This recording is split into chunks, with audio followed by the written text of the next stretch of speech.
You have a life. You have a calling. You have a responsibility to yourself. And that responsibility begins with boundaries. Now, boundaries don't mean you don't love people. They mean you love yourself too.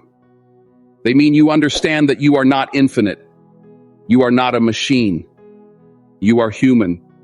And you need space. You need rest. You need peace. And peace starts with no. I've seen too many people burn out, not because they weren't strong, but because they kept carrying what was never theirs to hold. And sometimes you got to drop the weight by speaking the word no. No to gossip. No to drama. No to manipulation. No to fake friendships. No to overcommitting. No to self-betrayal disguised as loyalty. You don't need to justify your no. You just need to honor it. Because every no rooted in self-respect creates space for a yes rooted in self-alignment. And let me say this.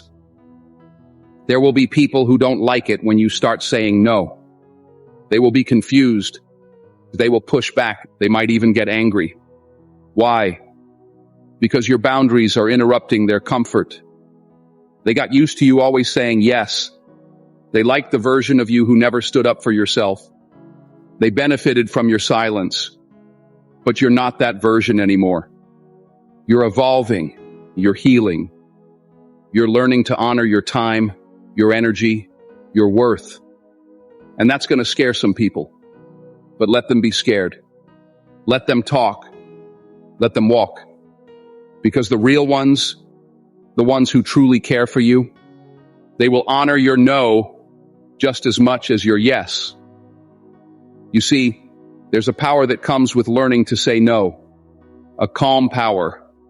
A quiet confidence. It's not loud. It doesn't need to shout. It just is. Because when you start saying no from a place of self-respect, you stop apologizing for existing. You stop feeling guilty for putting yourself first. You stop carrying guilt for taking care of your mental, emotional, and spiritual well-being. Let me be real with you. You've got one life. One. You don't get to rewind it. You don't get to pause it. You don't get to outsource it. So why keep spending it on people and situations that leave you empty? I'm not saying don't serve. I'm not saying don't help others. But you cannot help anyone if you're constantly abandoning yourself. No is a form of service because it tells the truth. No says, I'm not available for things that violate my values.